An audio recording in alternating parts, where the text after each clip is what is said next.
sommes sortis, député UDPS, pour fixer l'opinion par rapport à l'incident de tout à l'heure, décidant conduit à la suite d'une déclaration de notre président,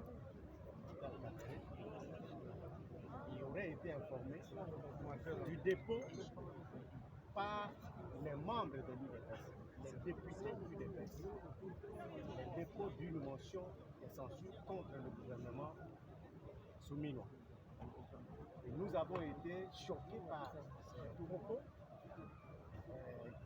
que nous considérons comme vraiment des propos qui exposent tout notre parti.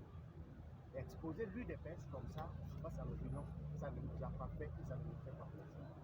Nous avons été dans l'obligation de pouvoir intervenir pour donner la précision selon laquelle le règlement intérieur de l'Assemblée nationale, pris sur base des dispositions de la Constitution, ne dit nulle part qu'un parti politique peut déposer une motion de censure ou de méfiance. Si il peut s'avérer vrai qu'il y a une motion, d'après ce que lui-même vient de donner comme précision, une motion de méfiance, c'est contre un ministre.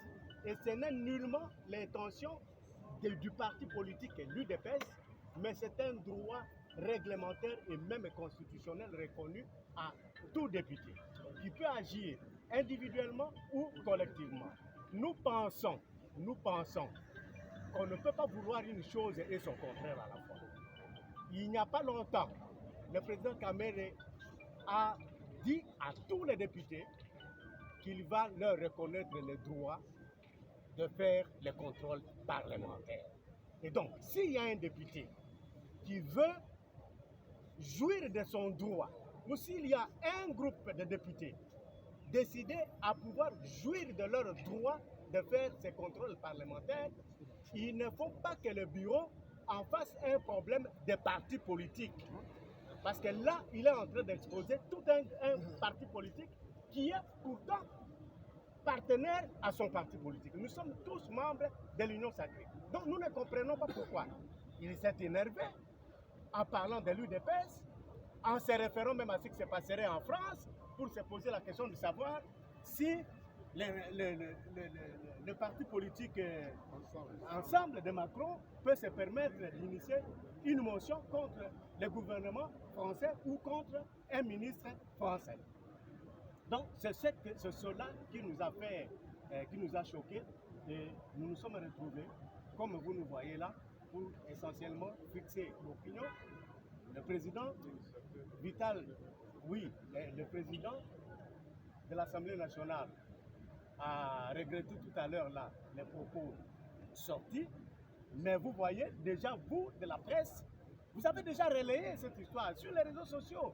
On dit que c'est l'UDPS qui a fait ça, donc l'UDPS n'est pour rien comme parti politique, et moi, agissant comme secrétaire général adjoint de l'UDPS, j'ai tenu à préciser, à donner la précision selon laquelle il n'y a jamais eu une réunion de l'UDPS pour faire partir un ministre ou le gouvernement de la République. Le chef de l'État. Le chef de l'État.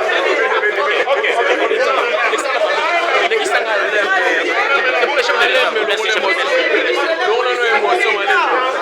Voilà. Donnez l'espace.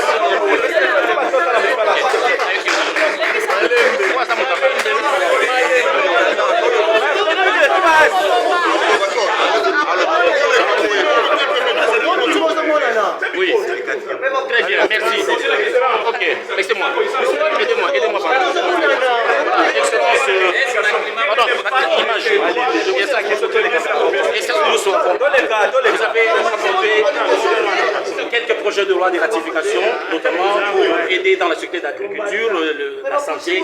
Qu'est-ce qu'elle vous peut retenir de ces projets? Quand vous avez parlé beaucoup de chefs de l'État dans ce projet qui va pouvoir concrétiser la vision du président de la République.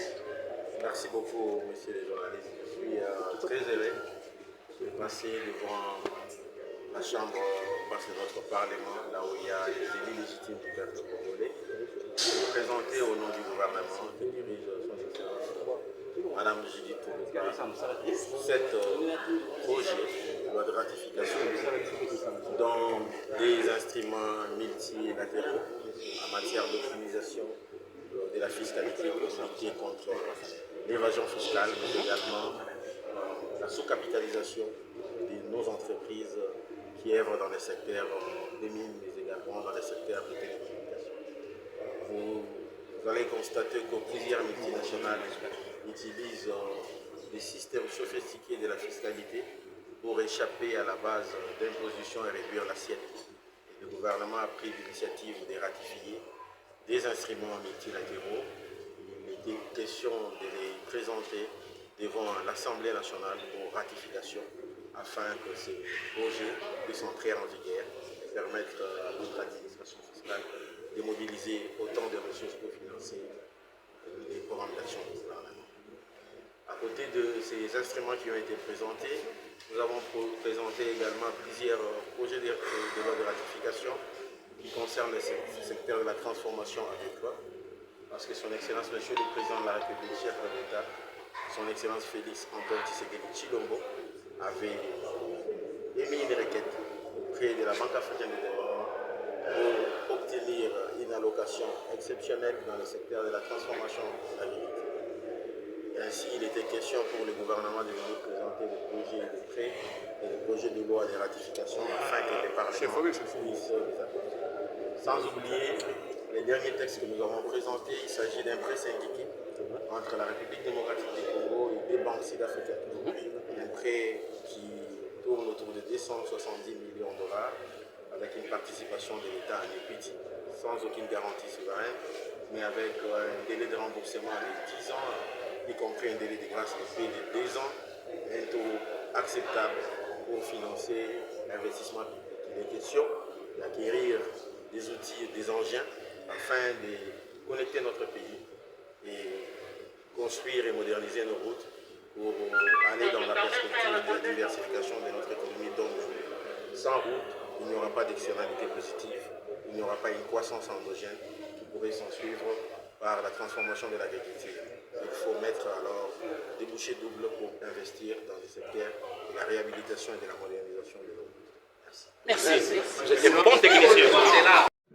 La première ministre, en ce moment, séjourne à Goma avec une très forte délégation constituée de membres du gouvernement, des membres du Conseil de sécurité et même des députés nationaux et sénateurs.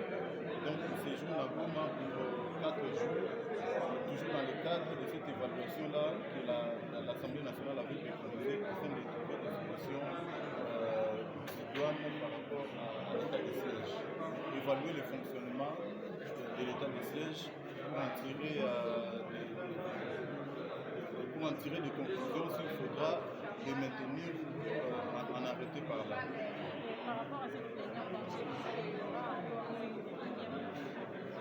Oui, c'était automatique, en fait, on ne pouvait pas. Nous sommes en tout cas tous à l'unanimité mis d'accord sur les prolongements, mais je parie que je pense que c'est parmi en tout cas les derniers prolongements, parce que nous attendons les conclusions du rapport qui nous sera présenté par les missionnaires, donc la première ministre et toute sa délégation qui séjourne là-bas, mais aussi il y a une autre équipe qui va travailler ici au Parlement, qui va convoquer tous les acteurs qui travaillent dans le cadre de cet état de siège, donc le gouverneur des provinces concernées, le ministère de la Défense, le ministère de l'Intérieur ainsi que la société civile des zones concernées qui viendront ici à Kinshasa dans le cadre d'un contrôle parlementaire. Donc nous allons devoir travailler avec eux pour essayer d'évaluer sur notre tour l'état de siège. Donc aujourd'hui, nous l'avons à l'unanimité prorogé dans l'espoir que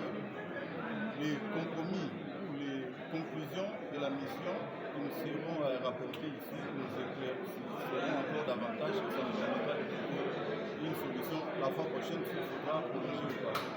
C'est moi qui prends ça. C'est l'honorable Émile Soumaï Mousseka, élu de la circonscription de Japon.